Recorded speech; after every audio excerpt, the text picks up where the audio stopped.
said I have nothing to do with the sexual predilections of my fellow human being. God must be kind to all. So I do not believe na God never intended to be that way.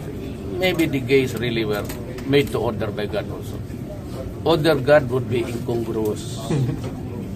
Diba? Why just create a man solely for a function that is the universal practice, pati a woman and a man tied in that purpose.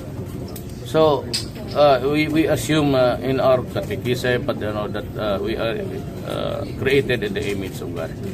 Definitely, the gays were created by God, and there has to be a reason for that because God made them. So, medyo nagkamali yung bilangan dyan sa Bible. Adam, Eve, and the gays. Ako wala akong kasi marami akong kaibigan. May relatives ako na gay.